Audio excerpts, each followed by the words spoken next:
Well, welcome, Gen Xers, one and all.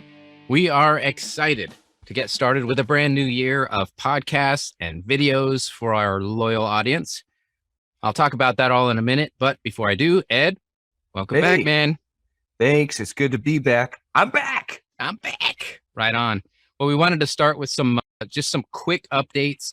First, hey, we continue to produce these unbox prepping efforts. Just reviewed the UCO Candelier Lantern set, which is great. I use it almost every single day. I don't know if you can see that very well, but I use this thing just about every day to warm up my little office area. A few other items. I've got a slingshot that I'll be reviewing here coming up in just a little bit. A couple of cool fire and light source items that I was recently gifted over the holidays. So looking forward to pushing some stuff out. Ed, I'm sure you've got some stuff as well that you'll be sending our way. Yep. Second story time series. Ed's just recently provided us with some real-time story. He had his recent visit to the New York, like that New Jersey area, and the effects of COVID in his life over the last month or so. So that's been really cool. We're going to be talking about that in today's show, actually. We'll probably have a scenario. I'm envisioning a scenario about economic struggles stemming from fuel shortage. So that'll be really cool and fun to discuss. Next, hey, we're trying to be a bit more consistent and purposeful about our social media. This year, if you follow us there, you've probably already seen some of that change as of the start and back here in January with training videos, with 5 concepts posts, things like that. Like we've got this neat little one about situational awareness, and that actually received about 1,100 views in just short of 4 days. So that's been pretty exciting for us to see so much growth so quickly. We're trying to make this great video, Matt. Yeah, thank you. We're trying to make this this prepping thing much simpler for our followers, and could really use some input on from those who watch and listen. So we hope you enjoy them, and please comment when you can. And the last thing I wanted to talk about, Ed, is we're up on our production efforts. I was talking to you a little bit about this earlier. To this point, we've been doing it all on our own. Concepts, recording, editing, producing, and marketing. Yep. Well, you've been doing most of that. And it's been fun, but it's a lot of work. So we're engaging with a small local production team here, and just to help us with the content primarily, and to get it a bit more professional sounding.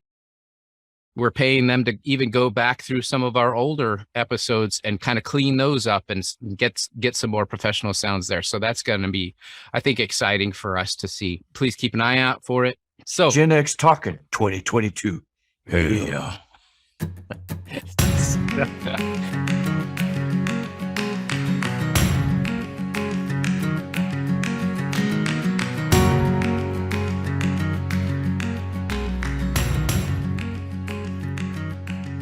So what do you say we get on to this show, Ed? Let's do it, brother. All right. Well, hey, so for this show, as I mentioned, you offered up to us your trip to New York, that New York, New Jersey area, right? The experiences you had, the COVID struggles you had shortly after. So would you like to share a bit of that story so we can chat about it a little bit? Sure. Thanks for the opportunity, Matt. And for our viewers that may not know, we've already got this posted as a blog piece as well. So I wrote this up because I was thinking about this, and it's a hot topic anyway. But I'm vaccinated. I've got my cards. Nobody asked me for my cards the whole way. I'm with Nisha and our daughter, Liz, and their Christmas gift is they are New York Giants fans. So wait, is that a Christmas gift that they are Giants fans? It was a Christmas gift. They're Giants fans, and their gift was we get to go to Meadowlands near Jersey City, and they got to go see the game. I was just sort of there. Gotcha. So I was there for a couple of days as, I guess, a morale booster and to help them walk and navigate through the lower Manhattan area, mostly all of Manhattan, from lower Manhattan all the way up. So, and Liz was amazed. Liz was living her best life, she said, in Manhattan. So, and then she got to go to the Giants game, but the Giants suck. And they know it. But when you're a football fan like that, that's the hits that you take. And they lost to the Dallas Cowboys, which is a team that those guys hate. And they lost at home. Yeah, that's a bummer. Yeah, so you get out there, and we were holed up in this hotel that I found right on the Hudson River. So we had the best view on that side, anyway, you could say, of lower Manhattan. So you had the World Trade Center 1 there, and all of Manhattan all there. A great view, good food, good energy in that area. It's good little, they've renovated that area quite a bit from what I understand. So it's more like an office, a modern, posh, updated office park area. Mm-hmm. So we're there, and we're in the truck together. We get to the Dallas airport together. We're flying together. We're masked. We get to the Jersey area. We're in the same taxi together. We're in the same hotel together. We get out to Manhattan the first day. We're touring all over Manhattan, all the same places together.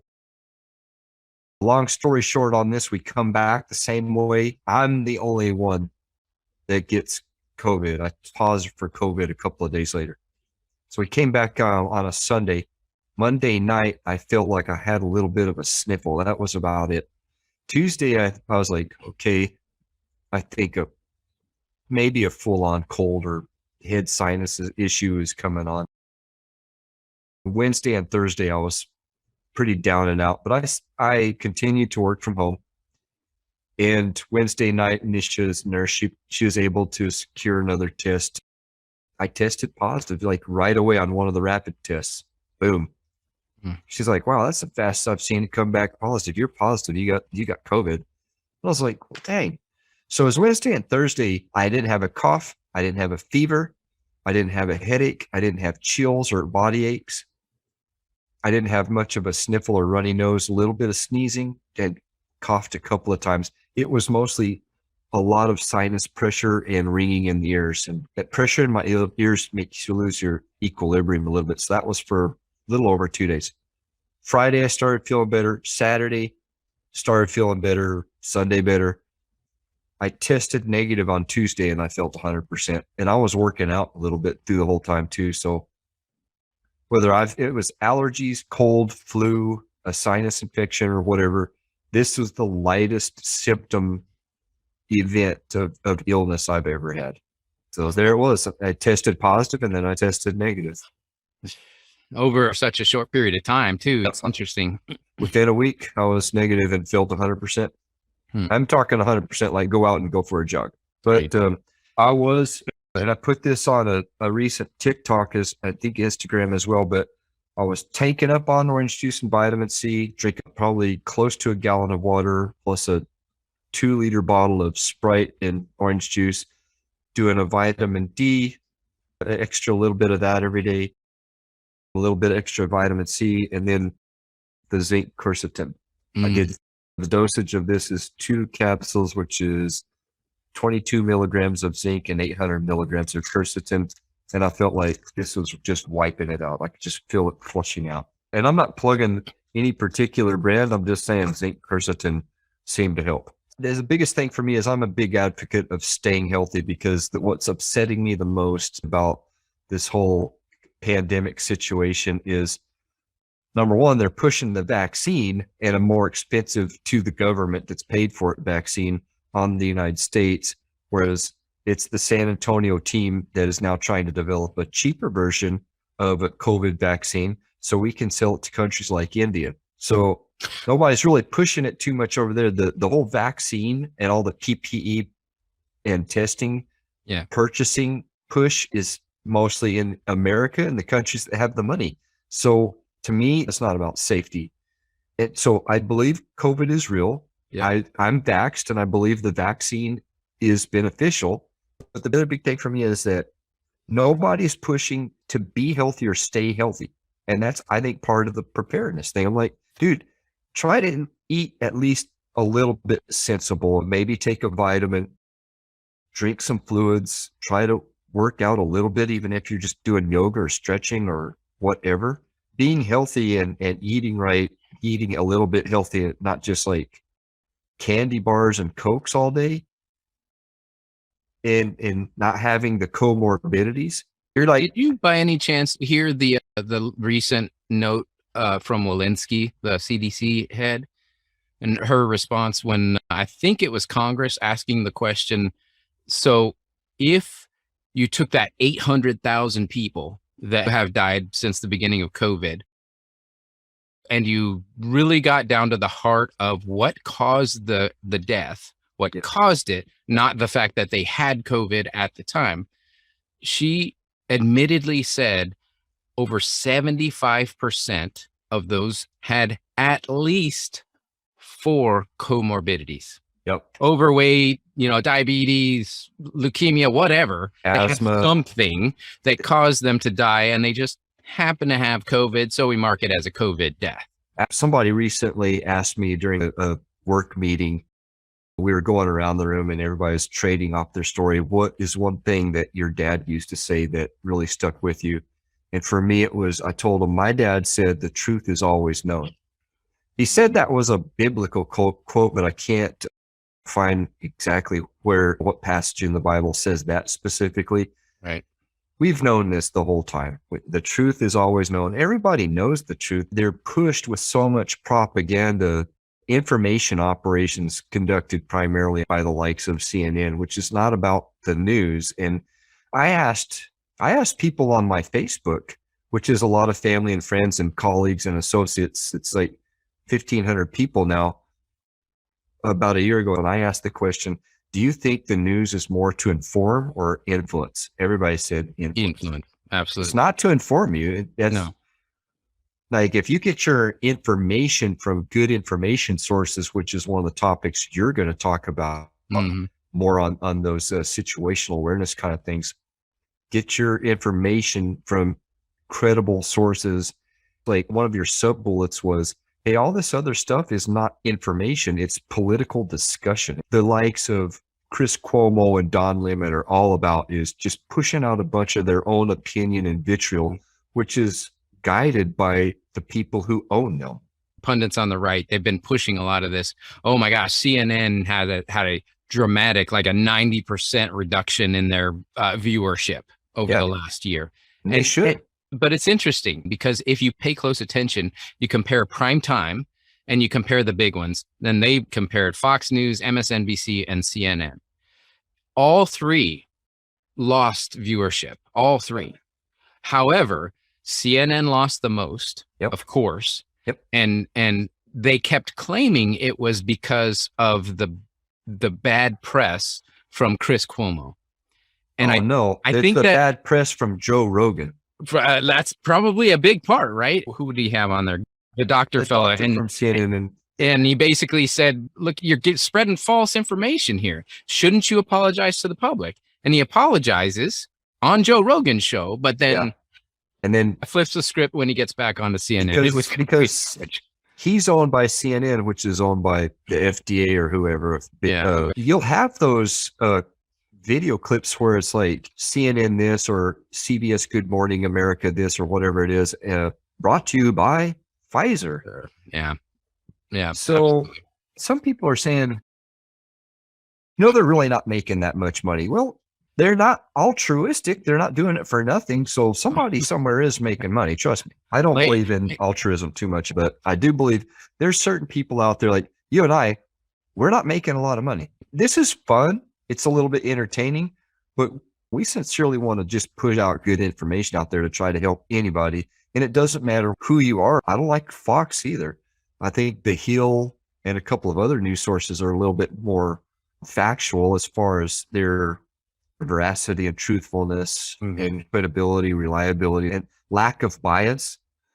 All that aside, we just want to put out good information no matter who you are. And one of the things is, hey, you got to watch out where you get your information from. Yeah, absolutely. Fact check us. Yeah. We're just talking. We don't have a huge platform and a huge sponsor like Pfizer. Pfizer, if you want to sponsor us, let us know. Yeah, let us know. And we will tell the truth about you too. Yeah.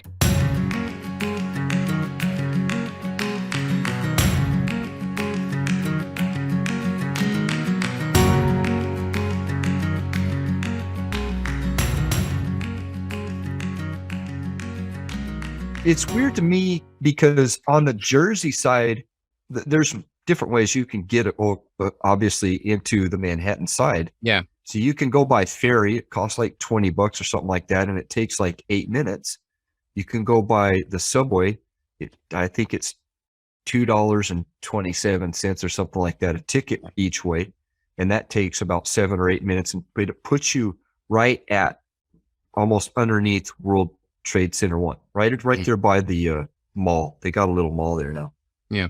Yeah. Which is another thing that I kind of don't agree with. But anyway, you can take a taxi or you can rent a car, whatever. We didn't want to drive, but they don't have masks. They don't have mask mandates on the Jersey side. They have a lot of businesses that say we recommend that you wear a mask. Mhm. There's a lot of people that are wearing masks, but it's not a mandate that I saw. And Nisha and Liz went to the football game, and I don't believe they had a mask mandate in the stadium. Wow. You go on the subway or the ferry, and you have to wear a mask. Yeah. You get over to the New York side, and anywhere indoors, you have to wear a mask.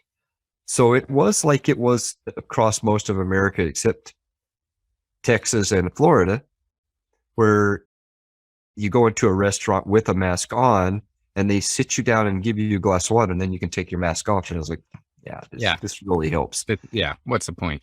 So we went into a couple of different restaurants in Manhattan where we had actually had to do that, which is fine or whatever. So it felt to me like you're in a subway, and at first I was like, okay, I get it. I'm in a subway, and this thing is crowded, and it feels nasty and everything. Yeah. So, okay, I'm wearing a mask. No problem. Yeah. I would probably wear a mask if COVID wasn't going on.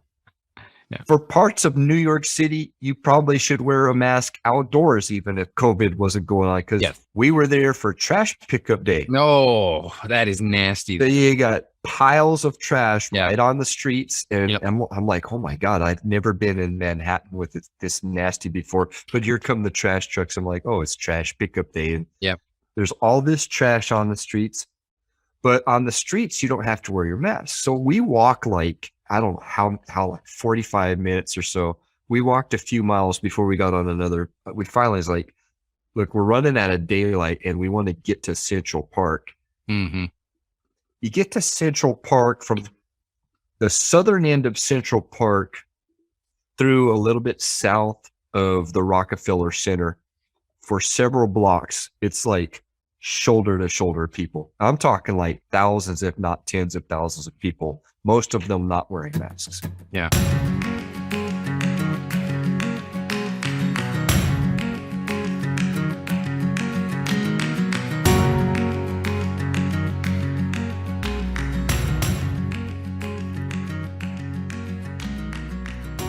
So this was one of the questions that I had for you. You talked a lot about the issues of there being too many people in the New York City area and the fact that you're just shoulder to shoulder with people.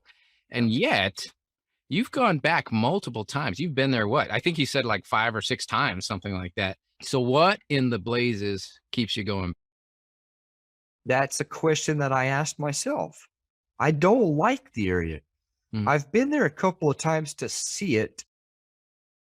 The first time I went, well, I drove through a couple of times.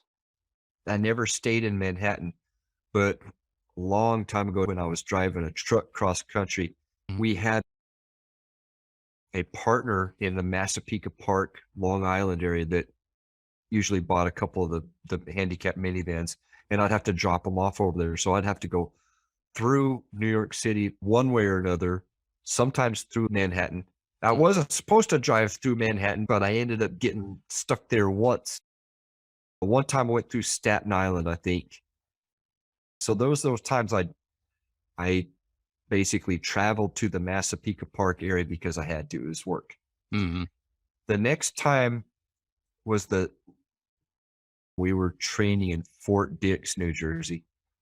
We got, I think, a 4-day weekend, and they gave us 2 days where they said, especially if you're an NCO or whatever, you can go anywhere you want. And I got on the Amtrak, got into Manhattan, stayed for about $50 a night at one of those military places. It was a good discount for a cheap little room about 3 blocks away from Broadway. I did that for a couple of days, walked around, and that was the first time I saw Phantom of the Opera on Broadway. And I thought that was awesome. The way I would probably answer the question just fundamentally is starting with what you just said about Broadway. Yeah. Getting to go see some of the shows. I have been to New York City countless times because we had a number of customers, bank customers, media outlets, and I had to go back basically weekly for a few years. There's some really cool things. The food there is freaking outstanding. It can be. You can't go, well, it can be, right?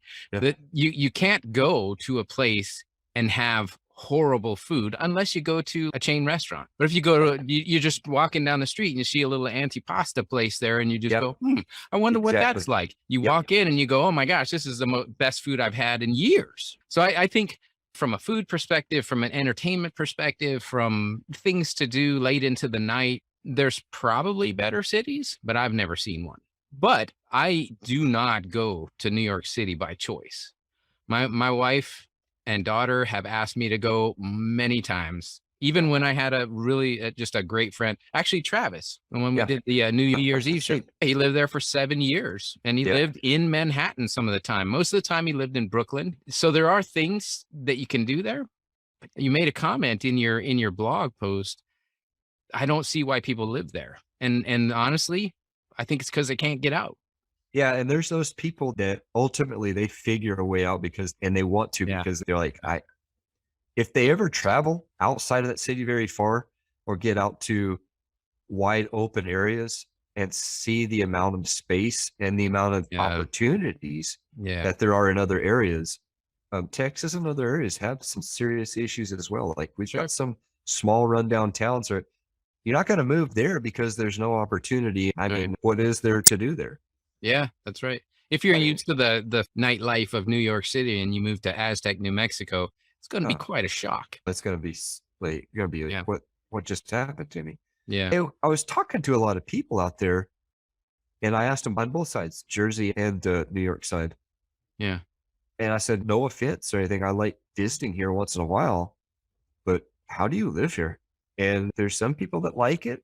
Well, I think in the most cases, and I'm not trying to offend anybody, so hopefully we're not offending anybody that actually lives there that hears this. I'm like, oh my God, this guy's so ethnocentric or whatever. Right. I'm just coming from a different area, and I go into that area and I just can't understand how people can live that way.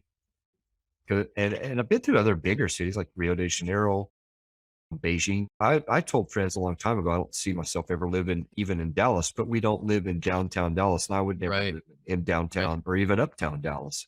You want to live in the suburbs, that's fine, but you want to live in the downtown area of a big city, unless you have one of maybe $5,000 to $15,000 a month, really nice loft apartments out there. Yeah. Overlooking Central Park when you can just step out, walk across the street, and you're at least some nature. You still hear all the honking horns and trains and planes flying over and all that, but at least you're in kind of nature. You know? Yeah. Liz brought that up and she's like, oh, this park is really cool, but you still see all the traffic. And I'm like, Liz, this is just a park in the middle of a city. And there's a lot of cool things about it. And then there's the Met Museum, things like that. And last time Nish and I went there, we went to the Met, but to live there, after probably 2 weeks, you'd probably be tired of Central Park. There's people that live there that haven't been to Central Park.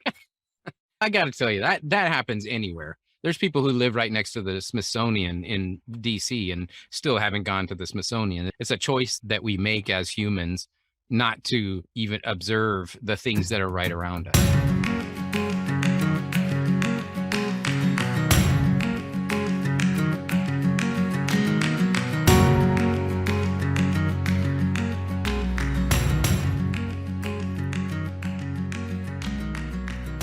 There was a lot of talk on the right about this mass exodus leaving big cities, specifically New York City. Right. And they claimed that a lot of that was from the politics, the Democrats basically destroying the city and making all these requirements from COVID or whatever the reasonings might have been in that media blitz from the right. But I did some reading and there were some interesting articles. I wanted to read a couple of these that I thought were interesting.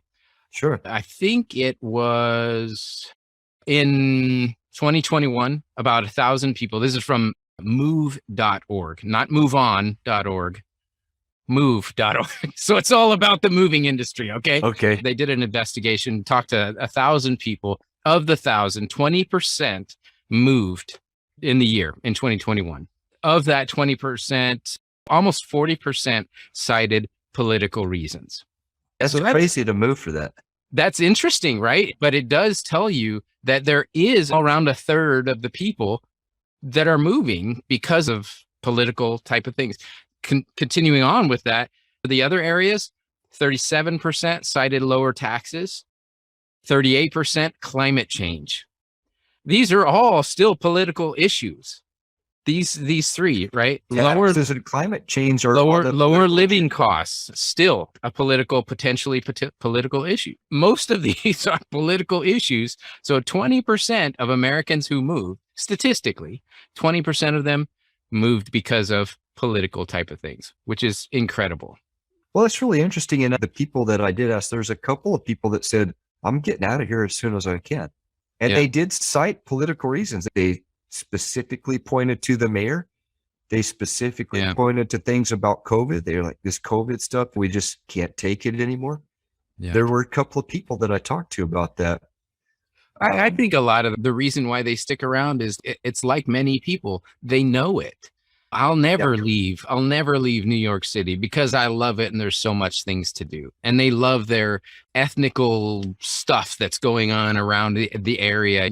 It's like you said, it's not a bad thing. It's just that's what they're used to. If somebody came from Russia or came from Poland or something like that, there's a place in Brooklyn that is Little Russia. Yep. Right. It's Russian language on the signs everywhere. So if you want to live anywhere in America, why not live where you can still speak the language? You know? Yeah. There's Little Egypt in Brooklyn, I believe. Right. As well. Right. A lot of the Arabs go in there. There's falafel shops everywhere. To me, when people are moving out of that area, and I don't know if it's a left or right thing, it is kind of political, but partially I don't know if it's that ethnocentricity or a lack of desire to embrace that much diversity and inclusion within those groups that want you to embrace diversity and inclusion. We have some friends here in Dallas that came from the Castro district of San Francisco, and they said there was a time we were living there and it was great. And then we looked around and we were like, we don't want to live around our type of people anymore. There's something about them that started to get annoying to me. Yeah. So, and these people talking to us, telling us about these things, and they're working at places that pretty much broadcast diversity and inclusion every day. Yeah. But now they've moved to another area, and they're actually in another area. This is a funny story because they were in an area of Dallas, and then the same thing is this certain area of Dallas, and they're like, it's getting that way here in Dallas in this area like it was back over there. So they've moved again. To the Arizona area. You're seeing people on the social media platforms that are from Florida and especially Texas getting on there and saying, don't California my Texas.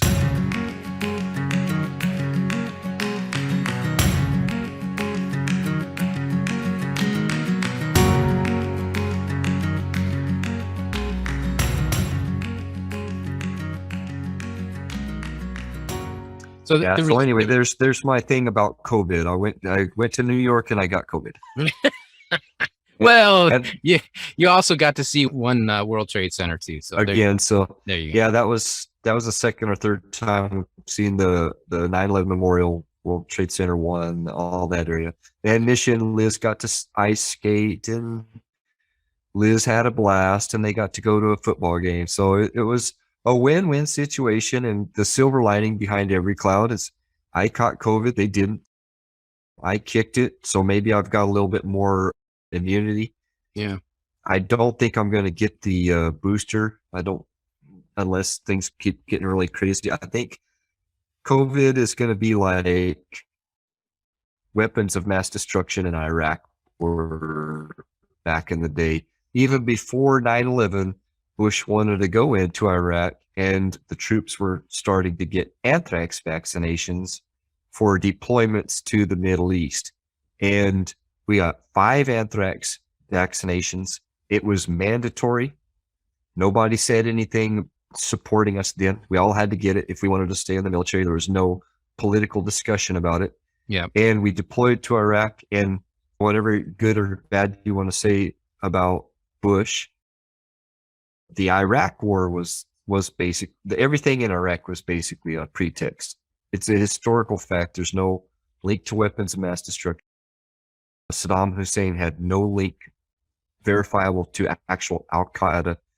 He might have been letting Wahhabi Salafist types congregate in Anbar province, and they might have been afraid that those guys, especially before 9/11, there was about to be a kickoff of another intifada in Israel. Israel has what they consider an open source intelligence news agency called Debka.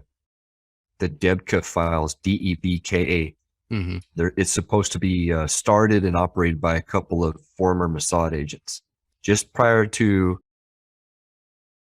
us going into Iraq, they posted an article saying Saddam Hussein is allowing global Salafist jihadis to congregate in Anbar province, and the Israeli government is worried that those guys are going to invade.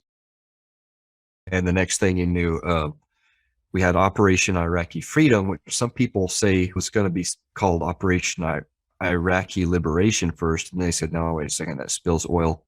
We don't want it to be that. Now, I don't know if that's true or not. I do know I was in the intelligence community, and there's a lot of people that were in the military that served in Iraq, and they say, no, Ed, you're wrong. There were weapons of mass destruction there. I saw them there, and I was told that I wasn't supposed to say anything. Well, number one, you were told you weren't supposed to say anything. And number two, you're probably just a grunt over there.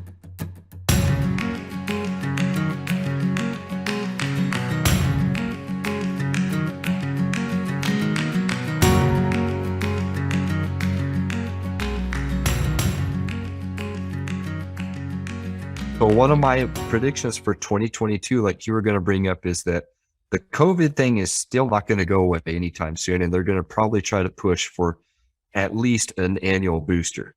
Yeah. And we've already seen at least a couple of different variants. They said it was the second wave. They said it was the third wave. It's different countries and areas at different times. It's called different things. And now there's the Omicron. So I think you're going to keep seeing COVID go through 2022. I think we are going to start seeing the supply logistics chain issues. Like, you're going to wake up and go to shopping at even Walmart one day. There's going to be stuff that you're used to seeing shelves and shelves of, and it's not going to be there. Yeah. We made an interesting observation. Kristen actually talks about it a bit under her breath, because I think she's getting nervous. We went shopping a couple of days ago. She came to me and she says, I'm seeing things that seem really strange. Like how normally, I mean, for years, when you go to a supermarket and you see the lineup of all the different types of beans or soups, and you'll see one type and then another type and then another type and then another type.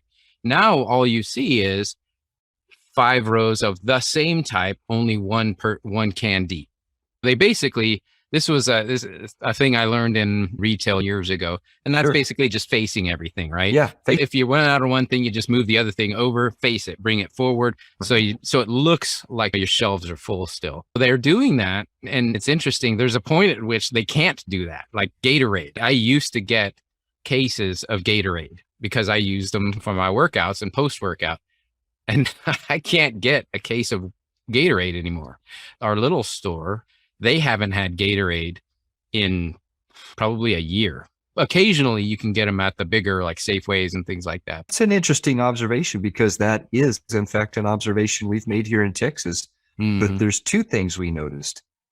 Number one, we noticed that if you're in the city or a suburb of the city, your Tom Thumb, Kroger's, Target, Walmart's, there's, to this day, you go in there certain times a day and there's vast areas that the shelves are empty, even in the milk area. Anyway, so there's one thing, we've seen the shelves empty to this day. It goes on, and we we're kind of nervous that it may keep going on or get worse. And the second thing we noticed, and this kind of ties in, if it's a city area store like that, they still have the sign up there that says a mask is mandatory to come. And this is Texas, and masks are not mandatory, and everybody knows it. So nobody actually wears a mask in there, but the Walmarts and others still try to post that sign. But if you go into one of those stores about 20 or 30 miles outside of town, two things. Number one, their shelves are stocked. And number two, nobody's wearing masks and there's no signs or anything. And nobody cares. So it's an interesting observations. Why is that going on? Yeah. Is that by design that it's going on in the big cities? This is why I'm excited about the next story time that's coming up. Yes. I have a book for you to read if you want to get some really interesting observations around this exact topic. So I'll tell you what that is. Scary stuff, man. It'll freak the crap out of you.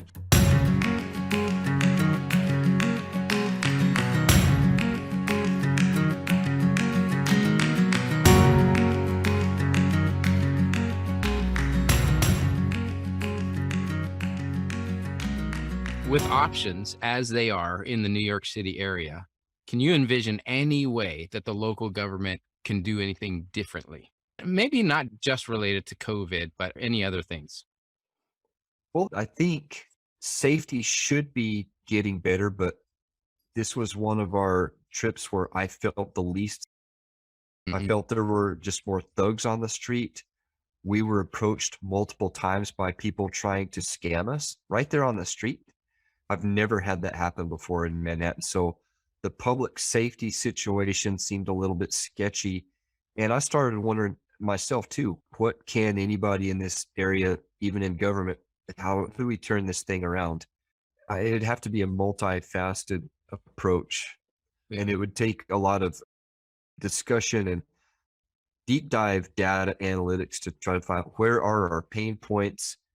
Once you see what the actual problems are, then maybe you can kind of try to craft some solutions, because if that many people can be without masks in Times Square and Rockefeller Center area, looking at the Christmas tree and light shows and whatnot, and you have all those cops out there, and that area, by the way, we found out through a documentary on Netflix, I think it was, is historically they used to have, that used to be the porn capital of the world. And we're talking like live sex shows.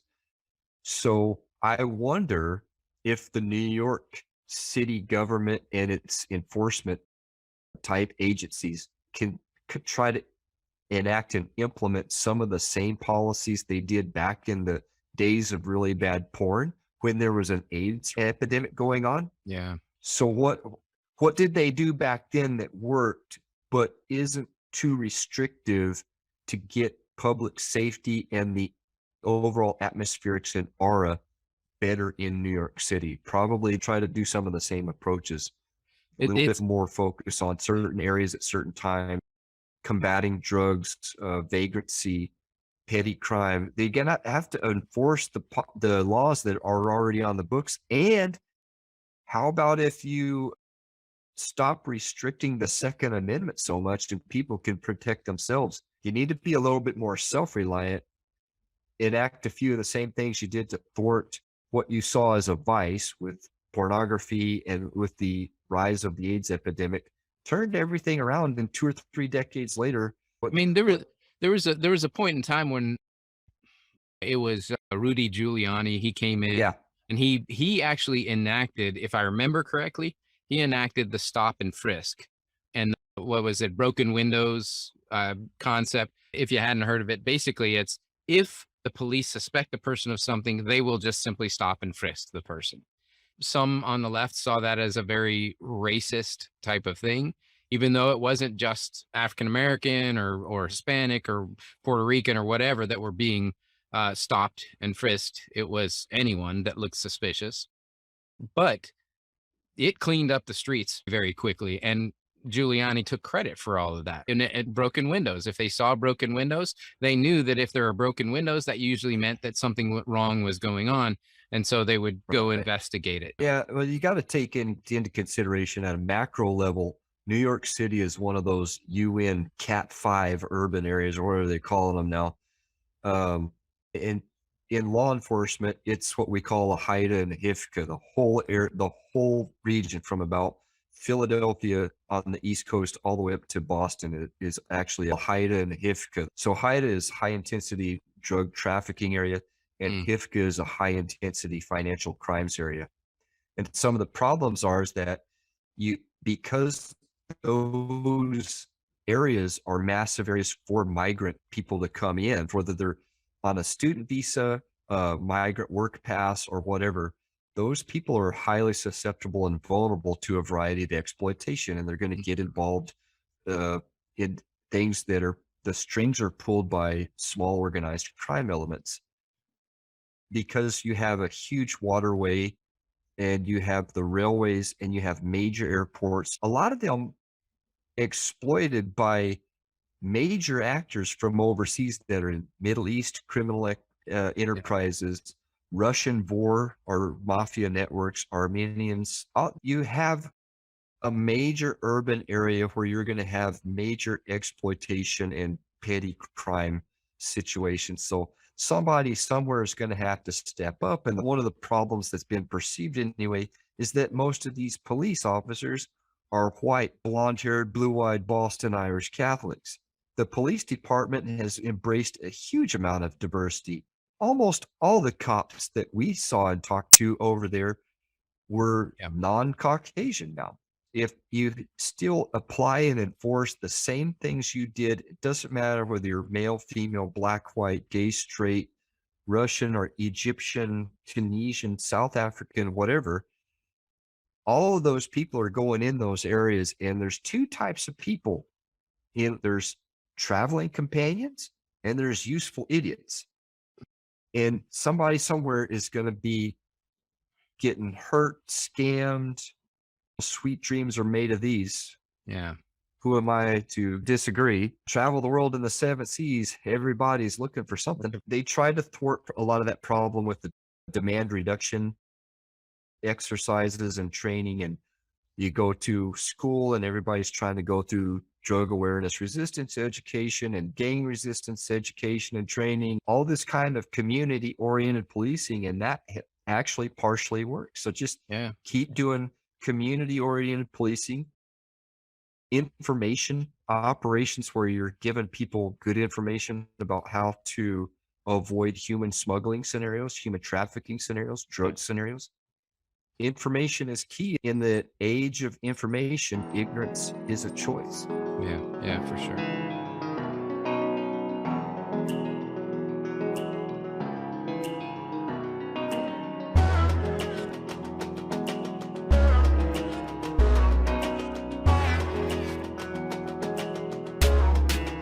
So for my parting shots, I was actually challenged in my work. Now we are actually being required to sign up electronically saying that we've taken a vaccination, but that's only to travel. Now I've traveled for 20 some odd years with this job, and I'm at this point where I haven't really traveled before COVID, I didn't travel but 4 or 5 times a year. So it actually was pretty nice up to that point. And then COVID, of course, I didn't travel, but maybe twice in the entire COVID period.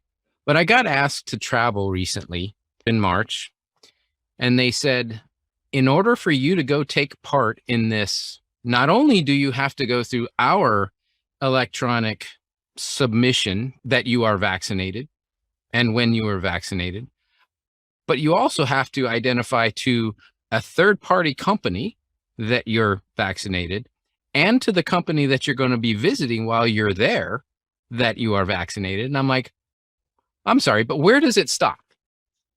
How many companies, how many organizations have to know that I'm safe to virtue signal? Because that's all it is to me. It's just a virtue signal. It's a check the box. And honestly, it just seems way, way too close, bordering on HIPAA violation. And I know a HIPAA violation is more of a governmental thing. So that's a challenge. And honestly, I've been exposed to COVID so many times within my family, close quarters, and I've probably had it and have had the vaccine. I don't understand why we need to play this game anymore. It's just getting kind of silly to me. So that's one thing is I am happy for you that you finally got the honor of being one of the COVID elite.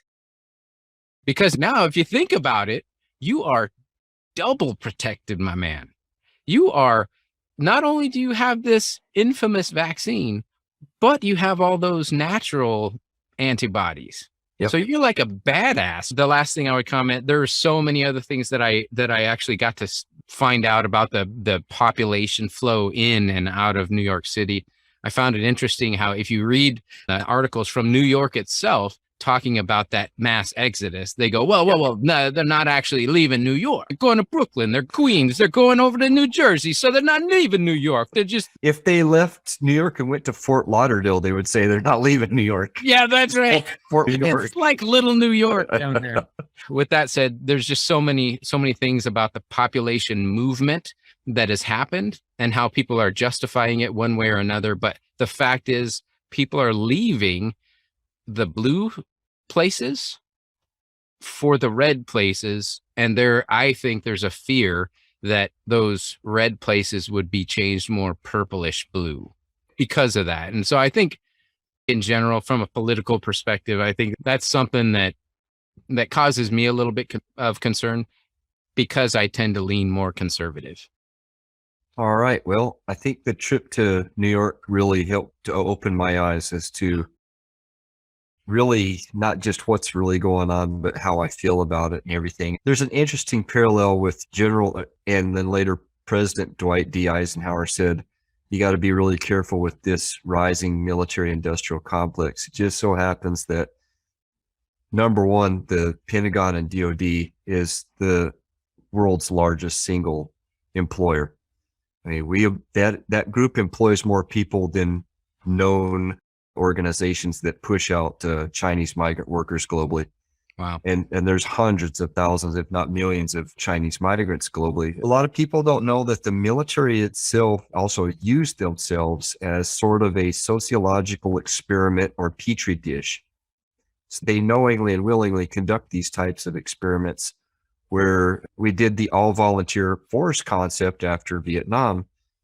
And since then, we haven't been able to get the congressionally desired amount of troops in. So they kind of started counting reservists and National Guard members. 9/11 happens. We don't have enough active duty forces to handle the whole situation. So actually a lot of reservists were called up, a lot of National Guardsmen who weren't intended to be used as a force to be deployed overseas in any capacity. The National Guard is the National Guard, yet I served in Iraq and Guantanamo Bay as a member of the National Guard. Plus, the military industrial complex is one of the largest in experimenting with the supply logistics chain. These guys are the ones that lift and shift millions of tons of people and gear into Iraq or Afghanistan. We had M1 Abrams tanks in Iraq at first. We have Joe Biden on video campaigning, letting people know, hey, if you guys elect me as president right now, and I said, hey, we're going to pull out of Afghanistan, you realize it's going to take us like a year. Otherwise, we're going to leave billions of dollars of gear behind and endanger some people. He said that on video while he was campaigning. And then later, lo and behold, something trips up and he pulls the trigger on this and it ends up being a disaster and everybody's pointing a finger. Same thing with COVID. George Bush years ago reportedly approached Fauci way back then. And he says, I've got this Illuminati playbook thing here, that this pandemic type situation occurs every century. And I don't know if they were, I don't know if Yale Skull and Bonesman Bush was talking about it like, hey, I got the Illuminati playbook here. But he apparently approached Fauci and he said, hey, we need to get ready for this. And whenever anything like this happens, the first, whether it's 9/11 or whatever else, something happens, and as tragic and horrific as things can be, and as real as they are, I often wonder, cui bono, who benefits? Who benefits from all this? That could be a good exercise in trying to conduct outside the box thinking, deductive logic and reasoning type things. Who is benefiting from all this? When false information or information that's meant to influence and not inform you is out there, who benefits? And that's going to be my parting shot, I think. Well, this has been quite an enlightening show. Thanks for bringing it to the audience. Of course, we'll put all the links and references that we've talked about in the show notes. Thanks for joining us today. Until next time, this is Matt Marshall signing off. Ed Wasson signing off with the fabulous disaster story. And we hope that you guys have the best year ever in 2022, but we'll give you our predictions later. Yes, sir.